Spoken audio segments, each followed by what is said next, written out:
반짝이는 수영장 가장자리에 서 있다고 상상해봐. 내 옆에 있는 범고래가 명령에 따라 우아하게 점프하고 가득 찬 관중들의 환호성이 울려 퍼져. 사람들이 비싼 돈을 내고 보러 온 이 쇼의 관중들은 완전히 열광하고 모든 게 완벽하게 느껴져. 그런데 한순간에 분위기가 바뀌어 범고래의 장난기 많던 에너지가 갑자기 뭔가 어두운 기운으로 변해. 네가 반응할 틈도 없이 거대한 턱이 널 덮치고 깊은 물속으로 끌고 들어가. 관중들의 환호는 비명으로 바뀌고 물은 폭력적으로 소용돌이쳐. 이게 바로 제시카 레드클리프가 겪었던 끔찍한 현실이었어. 그날은 그녀의 열정을 상상도 못할 공포로 바꿔놓았지. 하지만 그 뒤에 벌어진 일은 더 충격적이었어. 제시카 레드클리프는 해양동물과 함께 일하는 게 운명처럼 느껴졌던 사람이야. 그녀의 아버지는 고래류 전문가인 해양생물학자였고 어릴 때부터 제시카에게 바다의 신비로움을 알려줬지. 태평양 연안에서 자란 제시카는 아버지의 연구여행에 자주 따라다녔고 웨일스에서 돌고래를 연구하는 모습을 경이롭게 지켜봤어. 그녀의 호기심은 오션 헤이븐 마린파크에서 처음 범고래 쇼를 본 뒤 더 커졌지. 이곳은 시월드의 성공에 영감을 받아 몬터레이 근처에서 빠르게 명성을 얻고 있던 시설이었어. 그 순간부터 제시카는 범고래 트레이너가 되기로 결심했어. 겨우 19살의 오션 헤이븐에서 인턴으로 일하기 시작했고 해양생물학 학위도 병행했지. 그녀의 헌신과 타고난 재능은 금방 두각을 나타냈고 1년 만에 트레이닝팀의 정규직 자리를 따냈어. 21살이 되던 해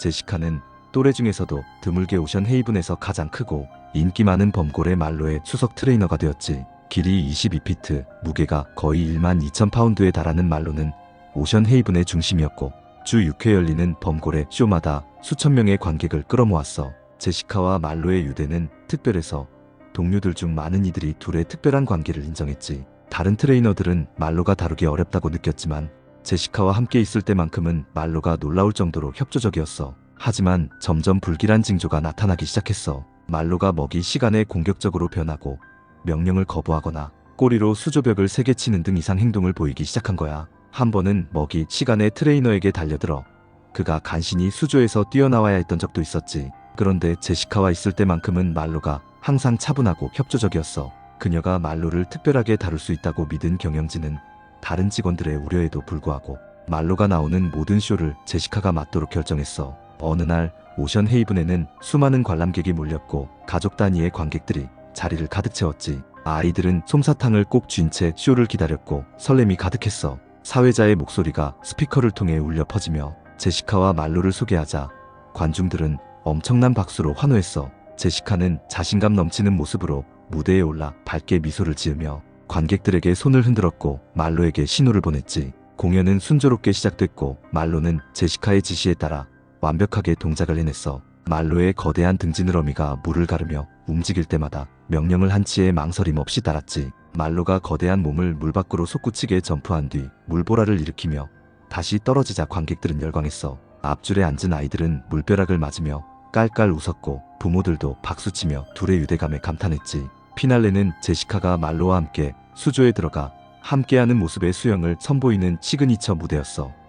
관객들이 가장 좋아하는 장면이었지. 제시카가 물에 뛰어들자 말로가 장난스럽게 그녀 주위를 돌았어. 그런데 갑자기 아무런 예고도 없이 말로가 돌진해 제시카의 상체를 강하게 물었어. 충격은 순식간에 찾아왔고 제시카는 숨이 턱 막혔지. 관중석에서는 비명과 탄식이 터져나왔고 말로는 그녀를 물속에서 거칠게 흔들었어. 무대 위 트레이너들은 즉시 비상신호를 보내고 부표와 밧줄, 심지어 생선까지 수조에 던지며 말로의 주의를 돌리려고 했었지. 2명의 트레이너가 구조용 막대기를 들고 물에 들어갈 준비를 했지만 말로의 거친 움직임 때문에 안전하게 접근할 수 없었어. 제시카는 1분 넘게 물속에 잡혀 있었고 말로의 엄청난 힘에 도망칠 틈도 없었지. 범고래의 강한 턱에 의해 갈비뼈가 부러지고 폐에 구멍이 나며 가슴에 심각한 외상이 생겼어. 피가 물속에 퍼졌고 결국 말로가 제시카의 축 늘어진 몸을 놓아주자 그녀는 수면 위로 떠올랐어.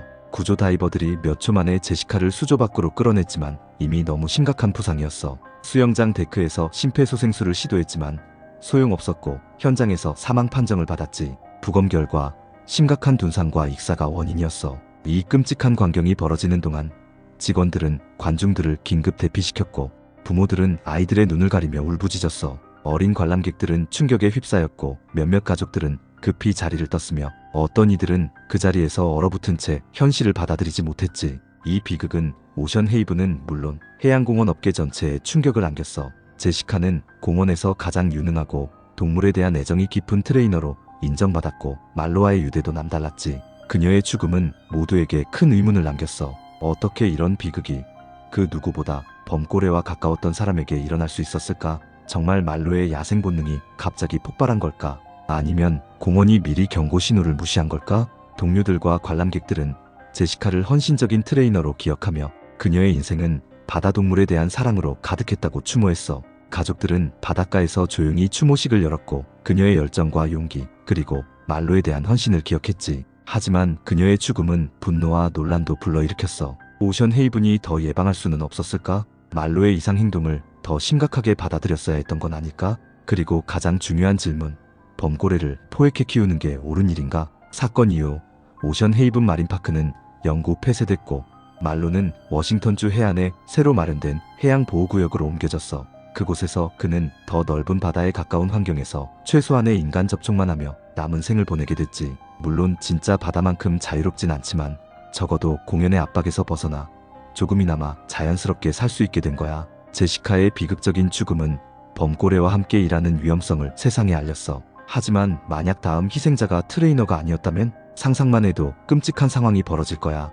시월드 올랜도에서 이번엔 관람객이 연루된 소름 끼치고 미스터리한 사건이 벌어졌어. 그 중심엔 틸리컴이라는 과거가 어두운 거대한 범고래가 있었고 그의 호기심은 결국 끔찍한 비극으로 이어졌지. 시청의 주의가 필요할 정도로 충격적이고 역사상 가장 혼란스럽고 심장이 멎을 듯한 범고래 사건 중 하나였어. 어느 조용한 7월 밤 플로리다 시월드 올랜도는 낮 동안 가족들과 즐거움으로 북적였지만 지금은 달빛 아래 고요하게 잠들어 있었어. 유일하게 들리는 소리는 수조에서 잔잔하게 출렁이는 물소리뿐이었지. 가장 큰 수조에는 틸리컴이라는 12,000파운드, 길이 22피트가 넘는 범고래가 유유히 헤엄치고 있었어.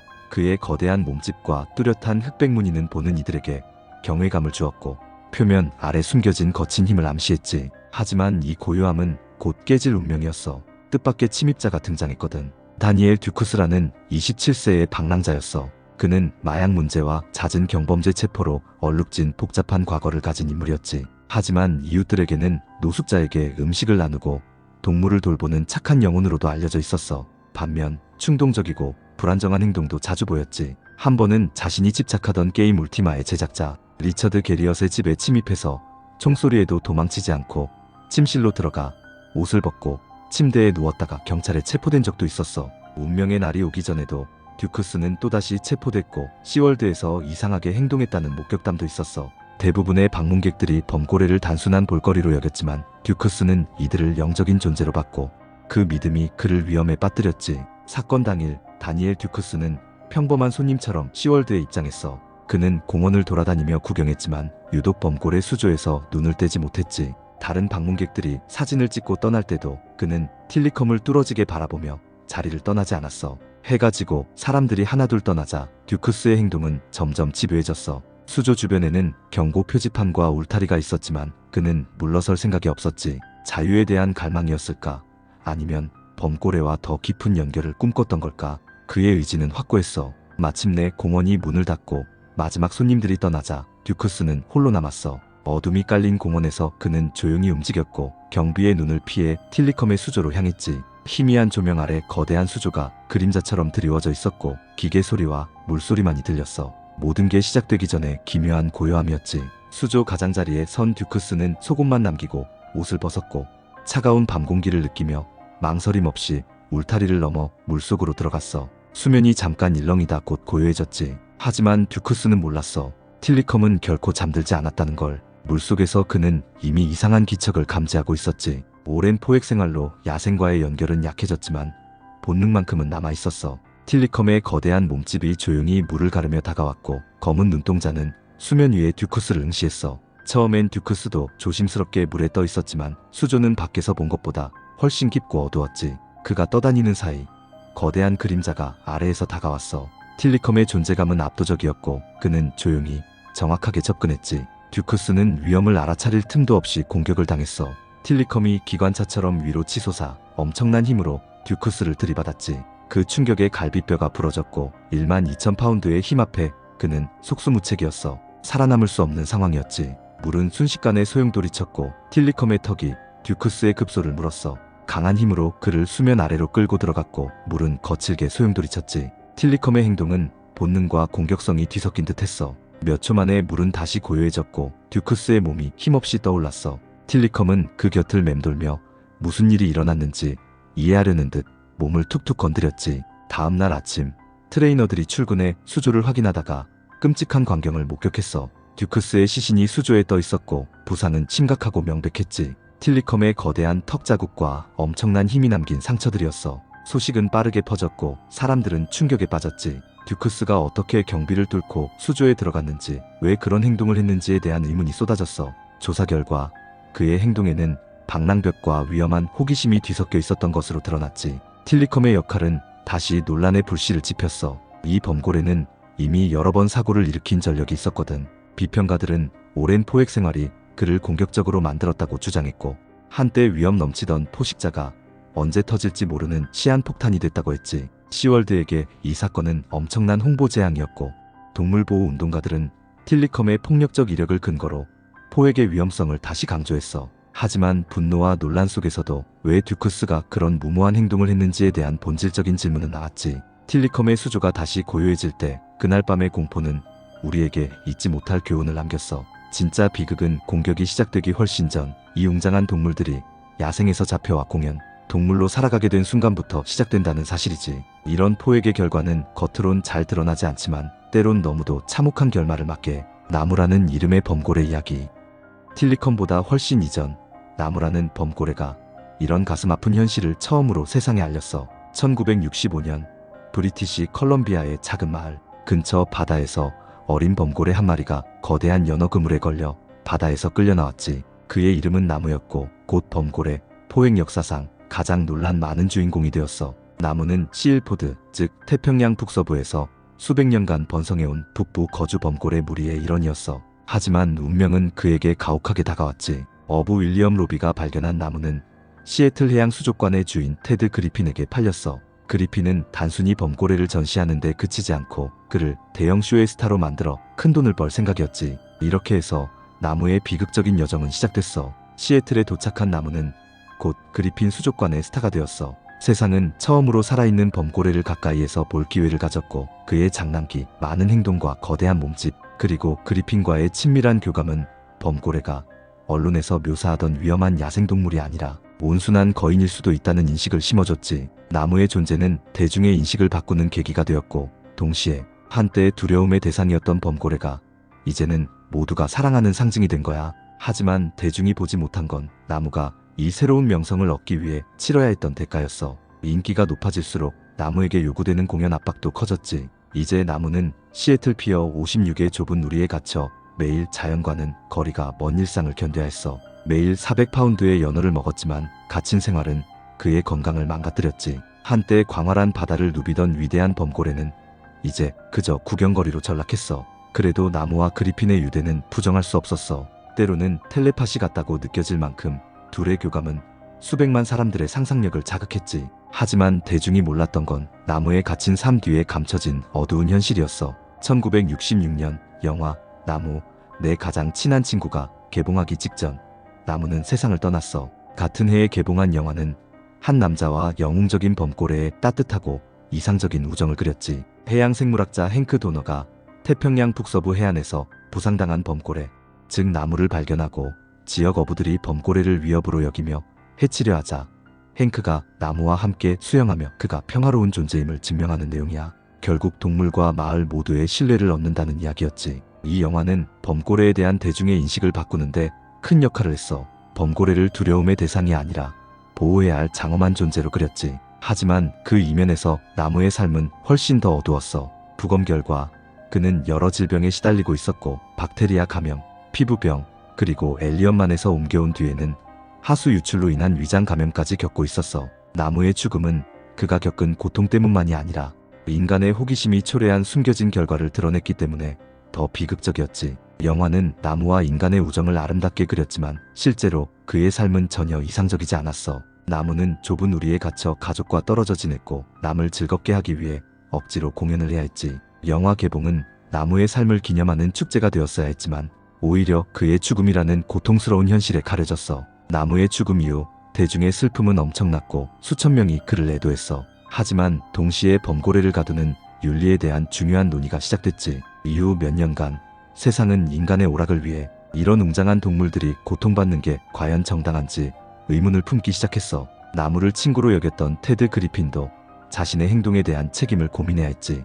그는 범고래가 지능적이고 감정이 풍부한 존재임을 세상에 알렸지만 동시에 그들을 착취하는 데도 일조했어. 그리핀은 이후 포획된 범고래의 방류를 옹호하게 됐지만 이미 돌이킬 수 없는 상처가 남았지. 나무의 이야기는 인간이 통제하려 했던 동물의 필요와 복잡함을 너무 얕잡아봤다는 뼈아픈 교훈이 되었어. 오늘날 나무의 이름은 단순한 영화 제목이 아니라 세상을 바꾼 상징으로 남아있어. 영화는 인간과 범고래의 동화 같은 우정을 그렸지만 실제 나무의 삶은 훨씬 복잡했지. 그의 죽음은 동물의 복지를 희생해서는 안 된다는 뼈아픈 경고야. 나무의 이야기가 변화의 첫 물결을 일으켰다면 그건 포획 논쟁의 시작에 불과했어. 곧 세상의 관심은 많은 이들이 시기라고 부르는 범고래에게로 옮겨갔지. 그의 삶 역시 나무와 닮은 비극을 보여주며 포획의 어두운 진실을 드러냈어. 쿠는 1976년 9월 24일쯤 아이슬란드 해안에서 태어난 야생 범고래였어. 겨우 아기였던 1979년 포경업자 조 건너슨과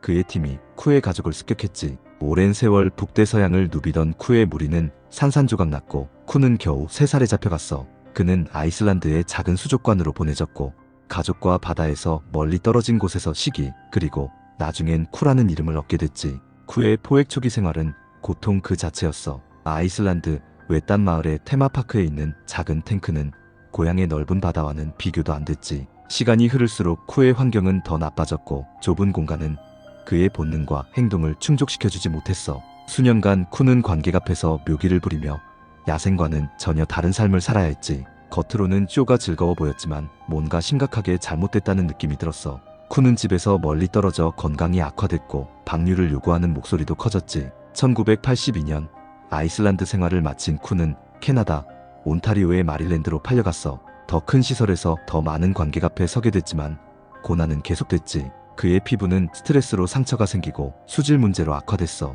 쿠는 원래 무리가 아니었던 나이 많은 암컷 범고래들과 어울리려 했지만 공격을 당해 점점 외롭고 상처받은 존재가 됐지. 마릴랜드는 이 문제를 해결하지 못했고 1985년 쿠를 또 팔아버렸어. 쿠의 새 집은 멕시코시티의 레노 아벤투라였어. 아마도 지금까지 중 가장 열악한 환경이었지. 쿠는 10피트밖에 안 됐을 때 돌고래용 탱크에 갇혔고 몸이 21피트까지 자라자 그 좁은 공간에 겨우 몸을 구겨 넣어야 했어. 탱크는 겨우 65피트 너비, 22피트 깊이였고 물 온도는 쿠가 견디기엔 너무 높았어.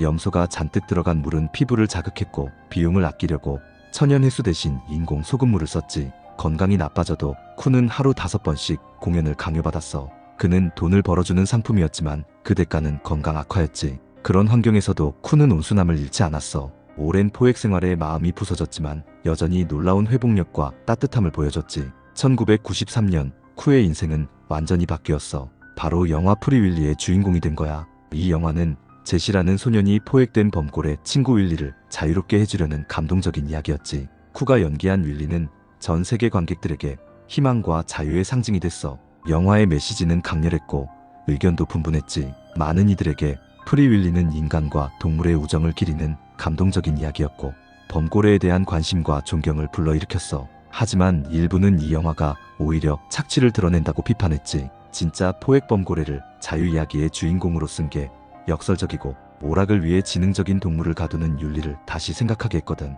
쿠의 실제 삶은 영화 속 윌리와 많이 닮아 있었고 그만큼 대중의 감정적 연결도 깊어졌지. 30만 명이 넘는 사람들이 쿠의 방류를 요구하는 편지와 청원을 보냈어. 이제 쿠는 영화 속 영웅이 아니라 실제 자유를 꿈꾸는 상징이 된 거야. 하지만 세상이 쿠를 응원하는 동안 그의 현실은 훨씬 더 어두웠지. 건강은 악화됐고 영화 개봉 당시엔 심각한 과체중에 피부병, 위궤양, 면역력 저하까지 겹쳤어. 공연조차 힘겨웠고 영화 출연료 7만 5천 달러도 치료에 쓰이지 않고 소유주가 챙겼지. 그래도 방류 요구는 계속됐고 마침내 해결책이 나오기 시작했어. 1995년 프리윌리 쿠 재단이 설립됐고 워너브라더스와 국제해양포유류 프로젝트가 이끌었어. 700만 달러 넘는 기부금이 모였고 수많은 학생들도 동참했지. 이 돈으로 쿠를 재활시켜 야생으로 돌려보내는 계획이 시작됐어. 1996년 1월 쿠는 멕시코에서 미국 오리건주 뉴포트의 오리건 코스트 아쿠아리움으로 옮겨졌어. 처음으로 자연 해수에서 지내게 됐고 환경도 훨씬 좋아졌지. 8개월 동안 건강을 회복했고 몸무게도 늘었어. 궁극적인 목표는 야생 복귀였지. 1998년 쿠의 방류 준비가 본격적으로 시작됐어. 9월 9일 쿠는 아이슬란드 해안의 작은 섬 키크베이로 옮겨졌지. 재활은 점진적으로 이루어졌고 먼 거리 수영과 사냥 훈련도 받았어. 위성 송신기를 달고 바다에서 감독 아래 수영하며 17년 만에 다시 야생 본능을 되찾아갔지. 2002년 여름 모두가 기다리던 순간이 왔어. 쿠가 아이슬란드 해안에서 야생으로 방류된 거야. 사상 처음으로 포획범고래가 바다로 돌아간 역사적인 순간이었지. 처음엔 자유롭게 바다를 누비며 며칠간만에서 목격됐지만 시간이 흐르자 예상치 못한 일이 벌어졌어. 쿠는 완전한 야생 무리에 합류하지 못하고 사람 곁을 맴돌았어. 가끔 야생 범고래와 어울리기도 했지만 결국 인간과의 연결을 놓지 못했지. 2003년 12월 이제 27살이 된 쿠는 노르웨이만에서 헤엄치다 폐렴으로 세상을 떠났어. 희망으로 시작된 긴 여정의 끝은 너무도 안타까웠지. 오늘 우리가 범고래와의 만남을 돌아보는 이유는 이 강력한 동물들과 함께 일하는 게 얼마나 위험한지 다시금 일깨워주기 때문이야. 하지만 이건 시작에 불과해.